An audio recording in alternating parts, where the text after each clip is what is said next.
नमस्कार, मैं डॉक्टर अर्चना परदेसी, हिंदी विभाग अध्यक्षा, नौगढ़ महाविद्यालय, परली वैद्यनाथ, बीड़ जिला, महाराष्ट्र। आज अनुवाद के और उसके प्रकार, इसके संदर्भ में हम आपस में चर्चा करेंगे। वास्तव में हिंदी के वैश्विक परिदृश्य को अनुवाद ने ही अधिक प्रामाणिक एवं प्रभावशाली बनाया है। क्षण क्षण बदलते विश्वग्राम की प्रत्येक हलचल में अनुवाद की ही महत्वपूर्ण भूमिका है। अनुवाद ने भारतीय साहित्य ही नहीं, ग्लोबल संदर्भों में हिंदी के प्रचार प्रसार में असंदिग्ध भूमिका को निभाया है। वह साहित्य हो या सूचना प्रौद्योगिकी का क्षेत्र या ज्ञान विज्ञान अथवा सांस्कृतिक विमर्शों का शोध मंथन, सभी क्षेत्रों में अनुवाद ने भारतीय काल संदर्भों और मूल्यों को वैश्विक चिंतन मनन से सीधे जोड़ दिया है। आज अनुवाद अपने आप में स्वतंत्र विषय है, एक क्रांतिकारी साहित्य विधा। यह तो हम जानते हैं कि भाषा अभिव्यक्ति का सशक्त माध्यम है। प्रयोजनमूलक हिंदी का प्रमुख आधार अनुवाद है। प्रयोजनमूलक हिंदी वर्तमान युग की आवश्यकता है। अंग्रेजी भाषा के फंक्शनल शब्द का अनुवाद है प्रयोजनमूलक। प्रयोजनमूलक शब्द का तात्पर्य है वह भाषा जिसका अपना एक विशेष लक्ष्य है, उद्देश्य है, प्रयोजन है। साहित्य और साहित्येतर, साहित्येतर यानी साहित्य के अलावा। भाषा के वैसे भी दो पक्ष होते हैं। भाषा के साहित्यिक पक्ष में भाषा प्रयोग करने वाले के जीवन अनुभव और संवेदनाएं यानी कोमल भाव निहित होते हैं, किंतु जीवन का एक दूसरा पक्ष भी होता है जिसमें सामाजिक व्यवहार क्रियाकलाप भी होते हैं और उनकी अभिव्यक्ति का माध्यम बनती है प्रयोजनमूलक हिंदी या प्रयोजनमूलक भाषा। जब हिंदी को राजभाषा के पद से विभूषित किया गया तो वस्तुतः हिंदी के प्रयोजनमूलक रूप की आवश्यकता अनुभूत हुई, एक नया रूप जो विषय को अभिव्यक्त कर सके। इसके लिए पारिभाषिक शब्दावली गढ़ी गई। विश्व में तीव्र गति से हो रहे ज्ञान विज्ञान की दौड़ में यदि प्रत्येक भाषा को आधुनिक विचारों से अपडेट रहना है, विकास करना है, तो प्रयोजनमूलक भाषा का अनुवाद आवश्यक रूप से करना ही होगा। यहीं पर अनुवाद की वास्तविक महत्ता सिद्ध होती है। हम अनुवाद शब्द की व्युत्पत्ति और परिभाषाओं पर ध्यान देंगे। अनुवाद शब्द की व्युत्पत्ति वद धातु से हुई है। वद धातु में धज प्रत्यय लगने से वाद शब्द बनता है और फिर उसके साथ अनु उपसर्ग जुड़ने पर अनुवाद शब्द बनता है। वद से तात्पर्य है बोलना तथा अनु का अर्थ है पीछे, साथ साथ, इधर उधर, सदृश्य, पास आदि। अतः इसका व्युत्पत्तिक अर्थ होगा पुनः कथन, अर्थात एक बार कही हुई बात को दोबारा कहना या दोहराना। इसमें अर्थ की पुनरावृत्ति होती है, शब्द रूप की नहीं। हिंदी में अनुवाद शब्द अंग्रेजी ट्रांसलेशन के पर्याय के रूप में प्रयुक्त होता है। ट्रांसलेशन शब्द लैटिन शब्द ट्रांस तथा लेशन शब्दों के योग से बना है। ट्रांस का अर्थ है पार और लेशन का अर्थ है ले जाने की क्रिया। अतः ट्रांसलेशन का व्युत्पत्तिक अर्थ हुआ परिवहन या एक स्थान से दूसरे स्थान बिंदु पर ले जाना। अनुवाद पर चर्चा करते हुए हमें यह स्वीकारना है कि इसमें दो भाषाएं होती हैं। एक है स्रोत भाषा यानी मूल या फिर मुख्य भाषा, दूसरा है लक्ष्य भाषा या इसे कह सकते हैं कि टारगेट भाषा। जिस भाषा की सामग्री का अनुवाद होता है उसे मूल या स्रोत भाषा कहा जाता है और जिस भाषा में उसे अनुदित किया जाता है उसे लक्ष्य या टारगेट भाषा कहते हैं। अब अनुवाद को कुछ विद्वानों ने इस प्रकार परिभाषित किया है। एक भाषा में व्यक्त विचारों को यथासंभव सहज और समान अभिव्यक्ति द्वारा दूसरी भाषा में व्यक्त करने का प्रयास अनुवाद है। इसे भोलानाथ तिवारी इस प्रकार से कहा है। अब हम देखेंगे डॉक्टर कैलाश चंद के शब्दों में अनुवाद की परिभाषा। अनुवाद अत्यंत महत्वपूर्ण भाषाई प्रक्रिया है जिसके मूल में एक भाषाई संरचना, एक भाषिक संरचना, अभिव्यक्ति का दूसरी भाषिक संरचना, अभिव्यक्ति से रूपांतरण है। अब देखेंगे गोपीनाथ श्रीवास्तव के शब्दों में अनुवाद की परिभाषा। एक भाषा से दूसरी भाषा में अनुवाद वस्तुतः परकाया प्रवेश है। उपयुक्त विद्वानों की परिभाषाओं के आधार पर कहा जा सकता है कि एक भाषा में व्यक्त विचारों या अनुभूति को दूसरी भाषा में अभिव्यक्त करना, रूपांतरित करना या संप्रेषित करना अनुवाद कहलाता है। मराठी के प्रसिद्ध नाटककार मामा वरेरकर के अनुसार लेखक होना आसान है किंतु अनुवादक होना अत्यंत कठिन है। अनुवाद एक कला ही नहीं अपितु विज्ञान भी है। अनुवादक के सामने अनुवाद के समय दो भाषाएं होती है और उन दोनों भाषाओं के स्वरूप, मूल प्रकृति एवं प्रवृत्ति का गहन अध्ययन, अनुशीलन करना उसका प्रथम वांछित कार्य होता है। स्वतंत्र भारत के प्रथम राष्ट्रपति श्री राजेंद्र प्रसाद जी ने कहा है कि एक प्रकार से मौलिक लेख लिखना आसान है पर किसी दूसरी भाषा से अनुवाद करना बहुत कठिन होता है। मेरा निजी अनुभव है कि मैं अंग्रेजी से हिंदी में और हिंदी से अंग्रेजी में उतनी आसानी से अनुवाद नहीं कर सकता जितनी आसानी से इन दोनों भाषाओं में लिख या बोल सकता हूँ। गहन विषयों का अनुवाद तो और भी कठिन होता है। स्पष्ट है कि अनुवाद के पास स्पष्ट है कि अनुवादक के पास विशिष्ट योग्यताओं का होना आवश्यक है। अनुवाद करना मात्र एक भाषा की सामग्री को दूसरी भाषा में उंडेलना जैसी मशीनी कार्य नहीं है, वरन एक सृजनात्मक कला है। यदि अनुवाद एक कला है तो अनुवादक एक कलाकार है, और अनुवाद अगर विज्ञान है तो अनुवादक एक वैज्ञानिक है। एक सफल अनुवादक की कुछ विशेषताएं इस प्रकार से है जो हम देखेंगे।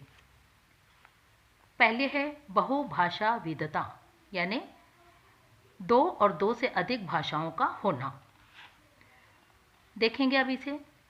अनुवादक के सामने दो भाषाएं होती है, एक तो वह जिसका अनुवाद किया जाता है अर्थात स्रोत भाषा, और दूसरी वह जिसमें अनुवाद किया जाता है अर्थात लक्ष्य भाषा। अतः अनुवादक के लिए इन दोनों भाषाओं पर समान अधिकार होना अत्यंत आवश्यक है, अर्थात दोनों भाषाओं का वैज्ञानिक, व्याकरणिक तथा ऐतिहासिक दृष्टि से अध्ययन व अनुप्रयोग की क्षमता उसमें हो। अनुवादक को चाहिए कि स्रोत तथा लक्ष्य भाषाओं की वाक्य रचना, शब्द चयन प्रक्रिया, वाक्य विन्यास एवं शैलियों तथा सांस्कृतिक पृष्ठभूमि का गहन अध्ययन करने के बाद ही वह अनुवाद कार्य शुरू करे। दूसरी विशेषता है विषय का समग्र ज्ञान।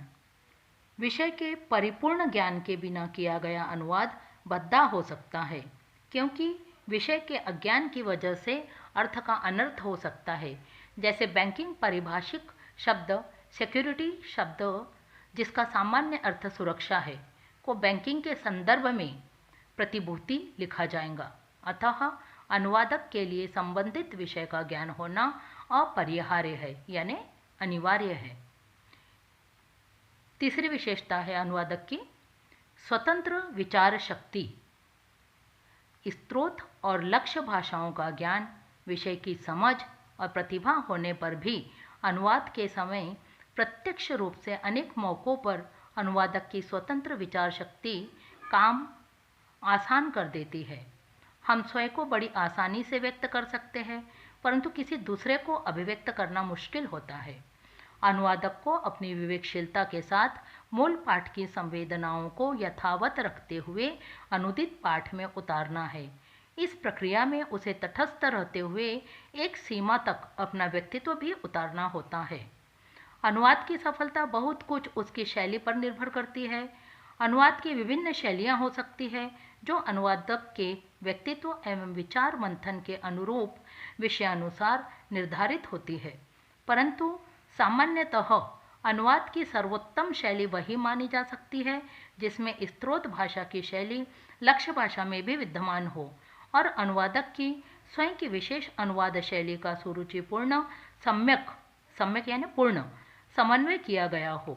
शैली की विशेषता तथा व्यक्तिगत चिंतन के आधार पर अनुवादक को भी सर्जक यानी क्रिएटिव राइटर की कोटि में गिना जाता है। ये तो हुआ अनुवादक की कुछ विशेषताएं।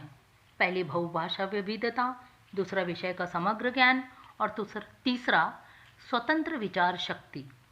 अब हम देखेंगे अनुवाद के प्रकार। देखेंगे हम अनुवाद के प्रकार को।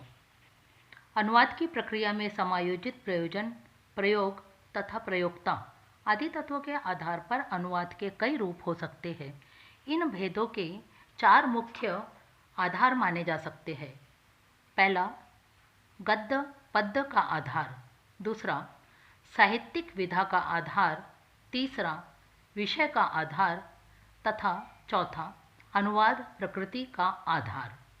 हम देखेंगे अनुवाद प्रकृति के आधार पर अनुवाद के प्रकार।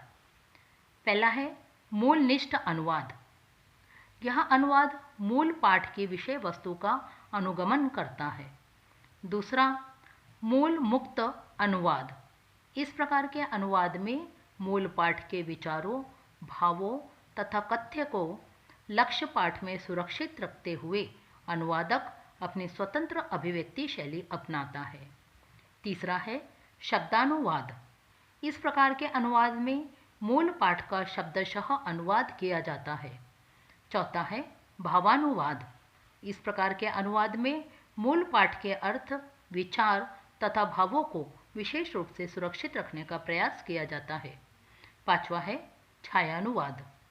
छायानुवाद में प्रायः मूल पाठ के शब्दों का अनुसरण न करके उसके भावों, विचारों आदि की छाया मात्र लेकर लक्ष्य भाषा पाठ तैयार किया जाता है। नेक्स्ट है यानी छठवां सारानुवाद। लंबे मूल पाठ, भाषण आदि का संक्षिप्त रूप में अनुवाद सारानुवाद कहलाता है। नेक्स्ट सातवां व्याख्यानुवाद। मूल पाठ को व्याख्या के साथ प्रस्तुत अनुवाद व्याख्यानुवाद कहलाता है। आठवां आदर्श अनुवाद। इसे स्वाभाविक अनुवाद भी कहा जाता है। मूल पाठ के भावों, कथ्यों तथा विचारों का यथा स्थिति जो अनुवाद प्रस्तुत किया जाता है उसे आदर्श अनुवाद कहते हैं। नवा है भाषांतरण। इसे आशु अनुवाद अथवा रूपांतरण भी कहा जाता है। दो भिन्न भाषाभाषी व्यक्तियों के बीच दुभाषिया जो अनुवाद प्रस्तुत करता है उसे वार्तानुवाद कहा जाता है। कुछ महत्वपूर्ण अनुवाद प्रकार को हम निम्नलिखित रूप में व्यक्त कर सकते हैं।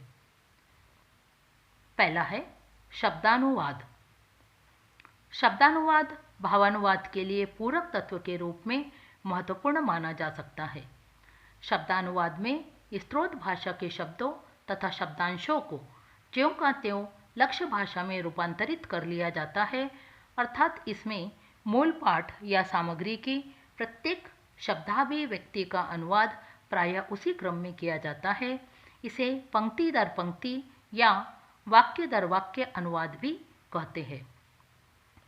अनुवाद के इस प्रकार को हेय माना जाता है क्योंकि प्रकृति भिन्न होने के साथ ही प्रत्येक भाषा का शब्दक्रम भी भिन्न भिन्न होता है, परंतु भाषा विश्लेषण के संदर्भ में इस अनुवाद की भूमिका महत्वपूर्ण है। नेक्स्ट है भावानुवाद। भावानुवाद में मूल पाठ के मूल कथ्य को ही मुख्य रूप से लक्ष्य भाषा में यथा योग्य पद्धति से संप्रेषित किया जाता है। भावानुवाद को अनुवाद प्रक्रिया में अन्य सभी अनुवादों की अपेक्षा उत्तम कोटि का माना जाता है क्योंकि भावानुवाद में मूल भाषा पाठ के प्रमुख विचार, भाव, अर्थ तथा संकल्पना को लक्ष्य भाषा में उसकी समस्त विशेषताओं के साथ संप्रेषित किया जाता है। वस्तुतः इसमें अनुवादक मूल भाषा पाठ की सामग्री के अर्थ को अर्थात मूल पाठ की आत्मा को संपूर्णतः एवं समुचित ढंग से लक्ष्य भाषा पाठ में लाने की चेष्टा करता है। फलतः इसमें स्रोत भाषा की मूल भाव भंगिमा तथा रचना धर्मिता प्रायः सुरक्षित बनी रहती है।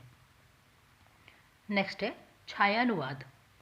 छायानुवाद में मूल पाठ की अर्थ छाया को ग्रहण कर अनुवाद किया जाता है, अतः इसमें स्रोत भाषा पाठ के दृष्टिकोण तथा विचार आदि को ग्रहण करके इनके संकलित प्रभाव को लक्ष्य भाषा में रूपांतरित किया जाता है।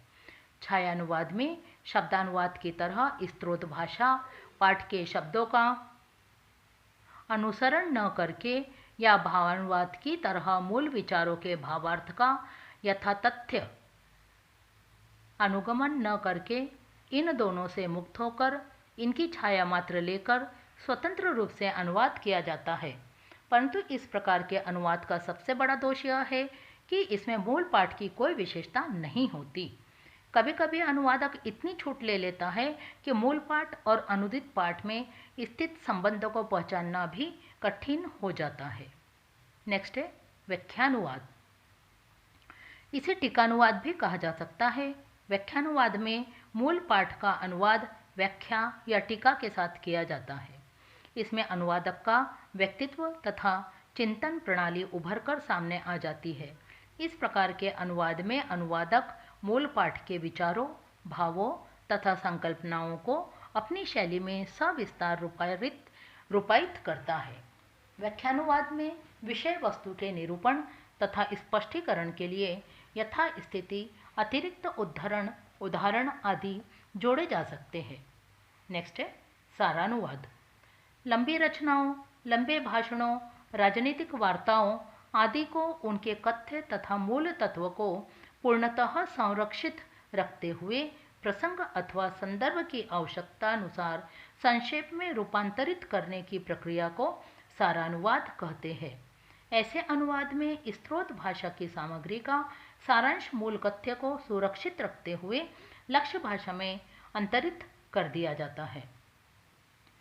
यह पद्धति मुख्यतः दुभाषीय समाचार पत्रों के संवाददाता तथा संसद अथवा विधान मंडलों की कार्यवाही के रिकॉर्डकर्ता आदि अपनाते हैं।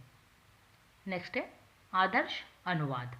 इसे स्वाभाविक अनुवाद या सहज अनुवाद भी कहा जाता है। इसमें अनुवादक मूल पाठ का अनुवाद, अर्थ तथा अभिव्यक्ति सहित लक्ष्य भाषा में निकटतम एवं स्वाभाविक समानकों द्वारा करता है। यह अनुवाद मूल के अनुसार होता है और इसमें अनुवादक अपना व्यक्तित्व तथा व्यक्तिगत चिंतन आदि नहीं आने देता है। अनुदित पाठ को पढ़ते समय पाठक को लगता है कि वह कोई मूल कृति ही पढ़ रहा है। नेक्स्ट है रूपांतरण। रूपांतरण से तात्पर्य है किसी रूप को बदलना। इसमें अनुवादक किसी विधा का रूप बदलकर उसे दूसरी विधा में परिवर्तित कर देता है, जैसे उपन्यास अथवा कहानी को नाटक या एकांकी आदि में परिवर्तित कर देना। नेक्स्ट है अनुसृजन।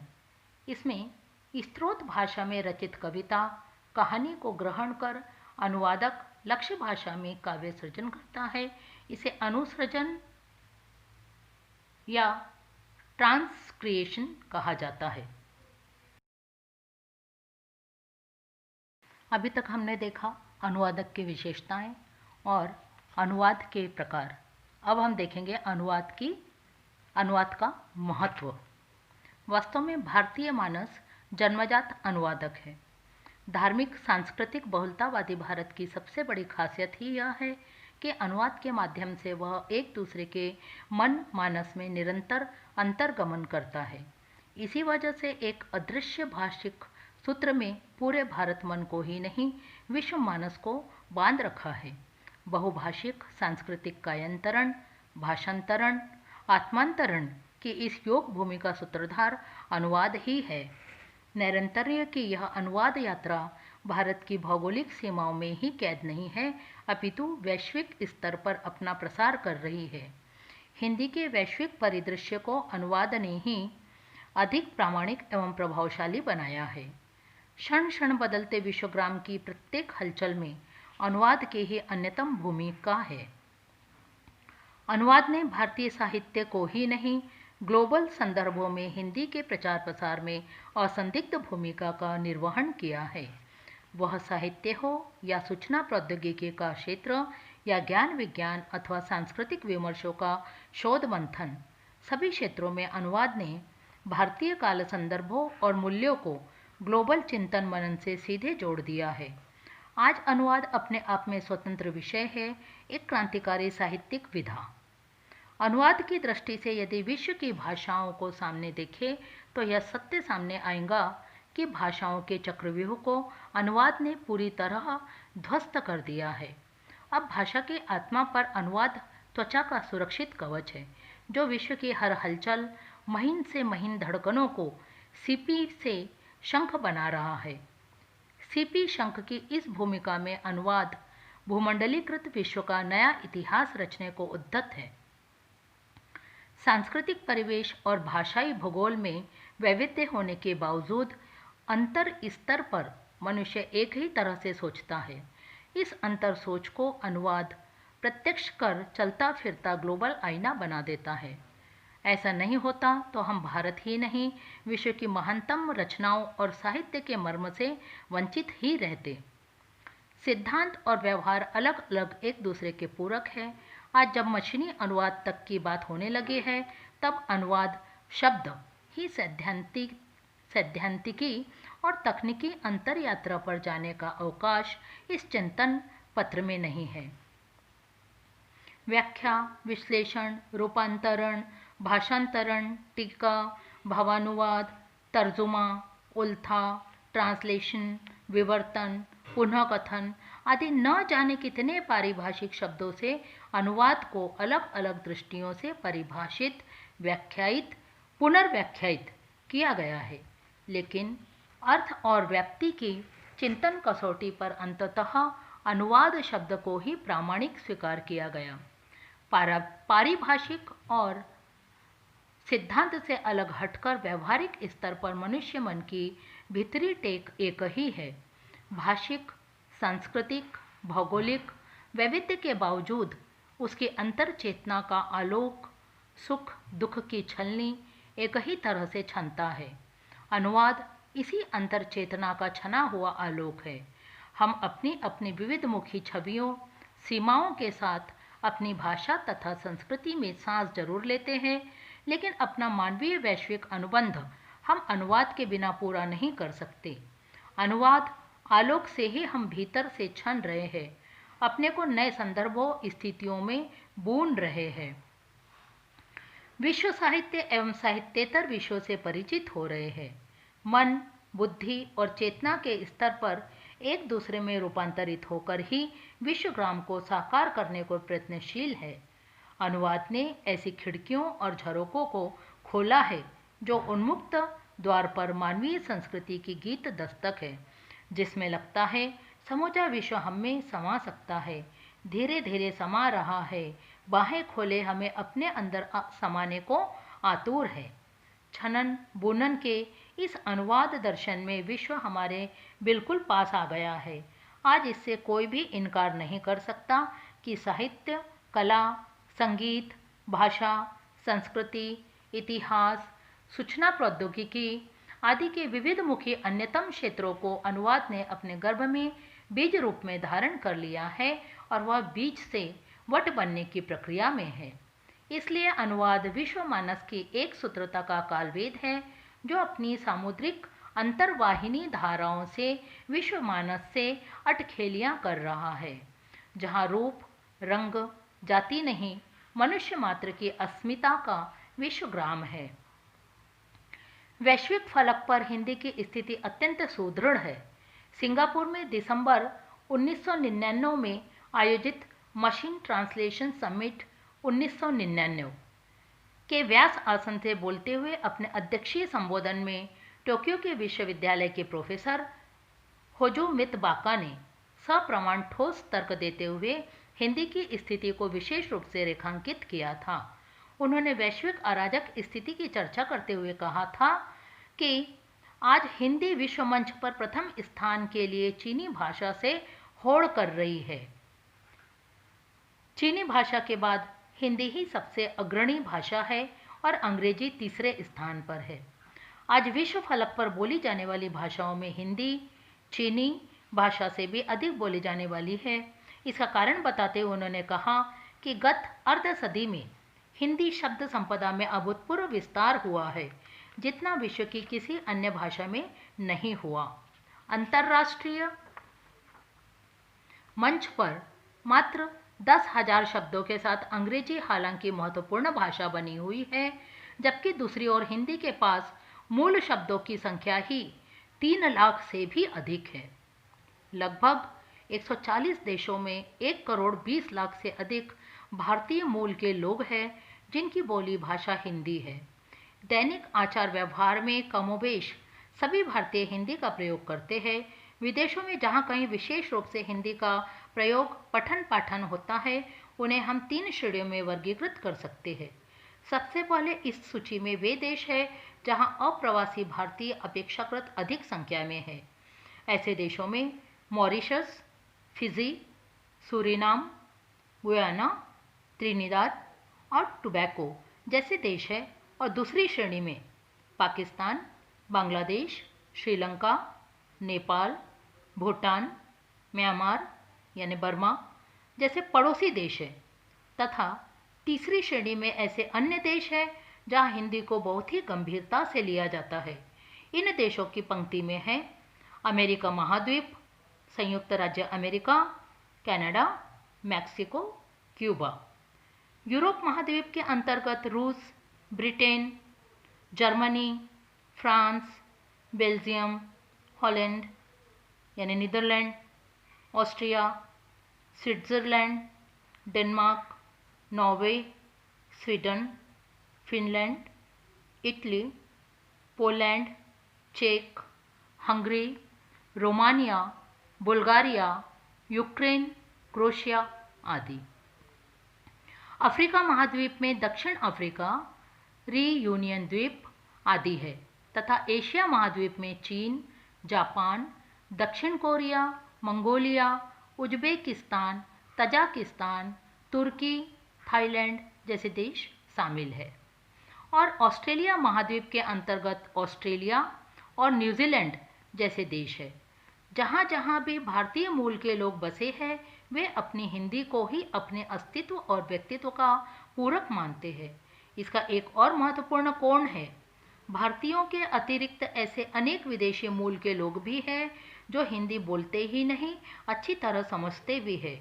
हिंदी के प्रसार के लिए यह उत्साहपूर्वक तथ्य है कि ऐसे विदेशी मूल के हिंदी भाषी व्यक्तित्व भारतीयों से आचार व्यवहार में संपर्क भाषा के रूप में हिंदी को भी अपनाते हैं। पड़ोसी देश नेपाल में तो भाषा के रूप में हिंदी को भी अपनी मातृभाषा स्वीकार करते हैं और पाकिस्तान में सभी उर्दू मिश्रित हिंदी का प्रयोग करते हैं। फिजी और मॉरिशस जैसे देशों में तो लगभग 100% लोग हिंदी समझते हैं और उसका प्रयोग करते हैं। सूरीनाम में तो हिंदी देवनागरी लिपि में स्वीकार्य है। वहाँ देवनागरी लिपि के साथ रोमन लिपि में हिंदी लिखी जाती है, जिसे सरनामी हिंदी के रूप में जाना जाता है। इंडोनेशिया की भाषा का नाम है भाषा इंडोनेशिया।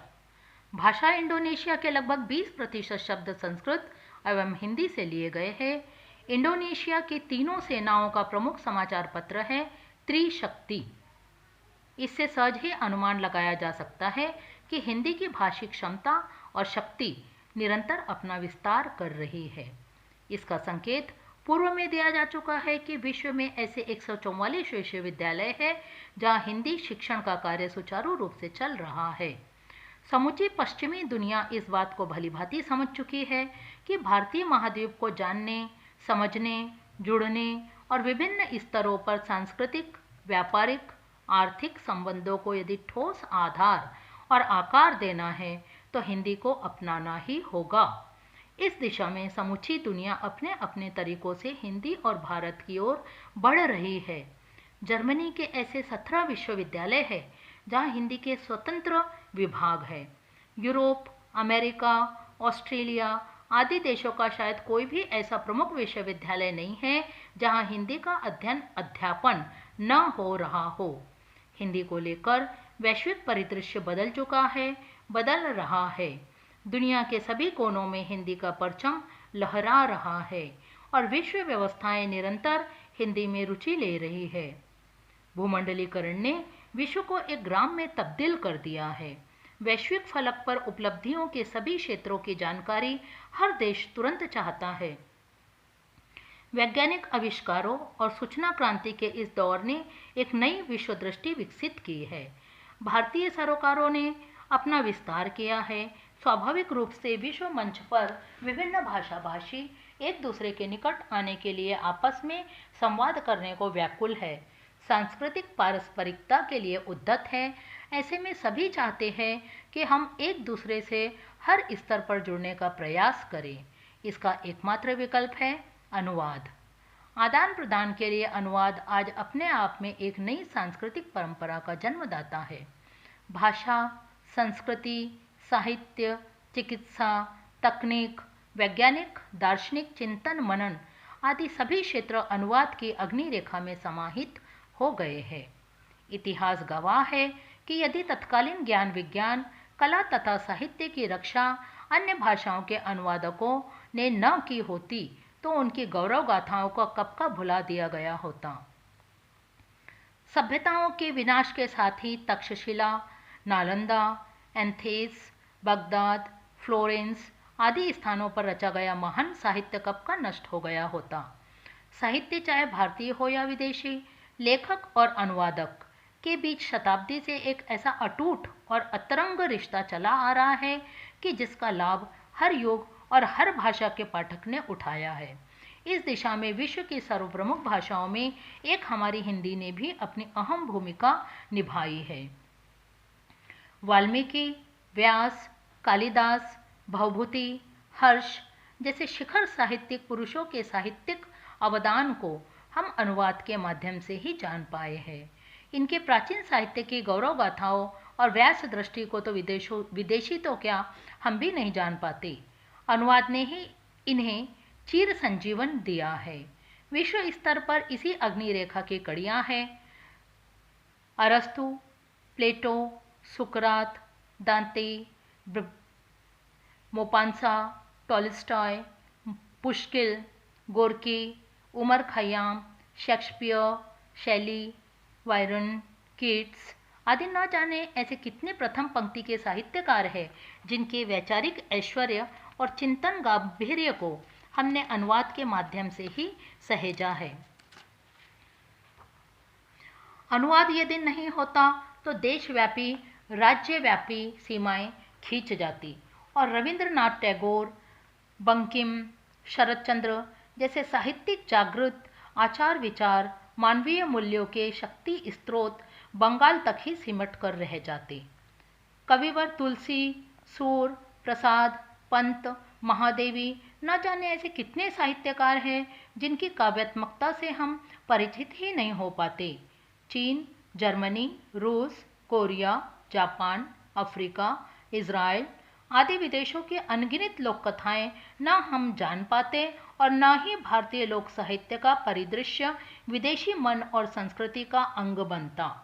पंचतंत्र, सिंहासन बत्तीसी, विक्रम वेताल, हितोपदेश, जातक कथाएं आदि बाल मानस के लिए नैतिक व्यवहारिक शिक्षा की मानस कसौटियां बनकर कमोबेश हर देश में दैदीप्यमान है, विलुप्त हो जाती। अनुवाद ने ही इन शाश्वत भाव विचार कथाओं को सुलभ किया है। अनुवाद के बिना किसी भी देश की साहित्यिक संपदा का विनष्ट होना निश्चित है। अंतर्राष्ट्रीय मंच पर दो भाषाओं के बीच अनुवाद ने ही सेतुओं का निर्माण किया है। बहुभाषिकता निश्चित रूप से किसी भी देश की समृद्धि का मापक यंत्र है। भाषा और सांस्कृतिक वैविध्य ने न केवल अनुभव पाटों को चौड़ा करते हैं अपितु उदारता और सहिष्णुता के द्वार भी खोलते हैं। अनेक भाषाओं को जानना सरल नहीं है और सभी भाषाओं का ज्ञाता होना कोई एक व्यक्ति नहीं हो सकता। एक दूसरे पर निर्भरता के कारण व्यक्ति को अनुवाद का सहारा लेना ही पड़ता है। साहित्य के क्षेत्र में तो अनुवाद के बिना कोई भी कार्य करना संभव ही नहीं है।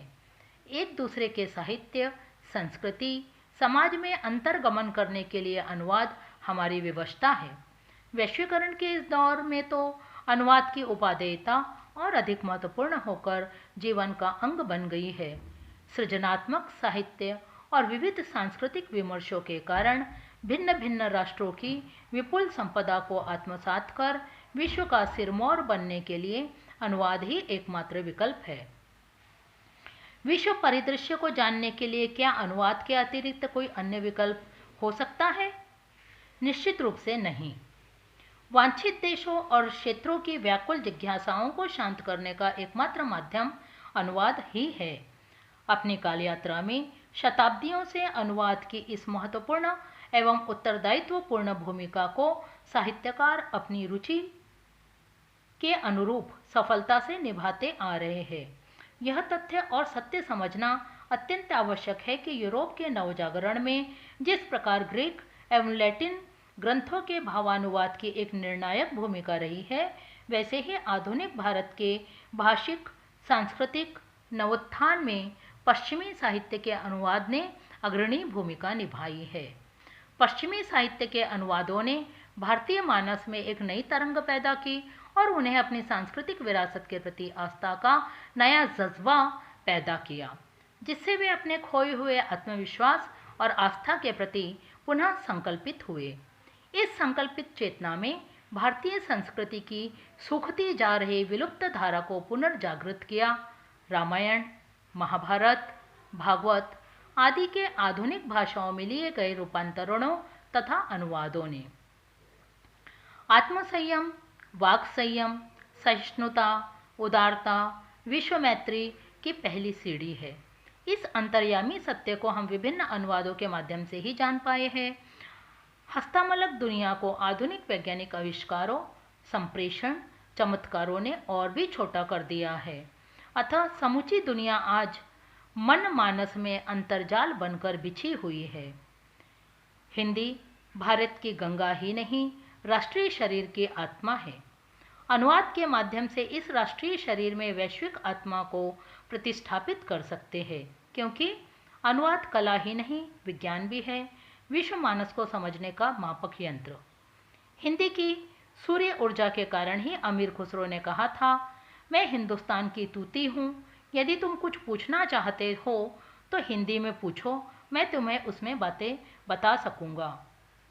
इसीलिए बिस्मिल जैसा भरतपुत्र कह सका, यानी उन्होंने ऐसा कहा कि मुझे हो प्रेम हिंदी से, पढ़ूँ हिंदी लिखूँ हिंदी, चलन हिंदी चलूँ, हिंदी पहनना ओढ़ना खाना रहे, मेरे भवन में रोशनी हिंदी चिरागों का, कि जिसकी लौ पे जलकर खाक हो बिस्मिल सा परवाना। हिंदी राष्ट्रवाणी के रूप में किसी एक के द्वारा प्रयुक्त नहीं है। हिंदी का विकास अधिकांशतः उन चिंतकों, मनीषियों और भविष्य दृष्टाओं द्वारा किया गया है जो अधिकतर हिंदीतर प्रदेशों के थे।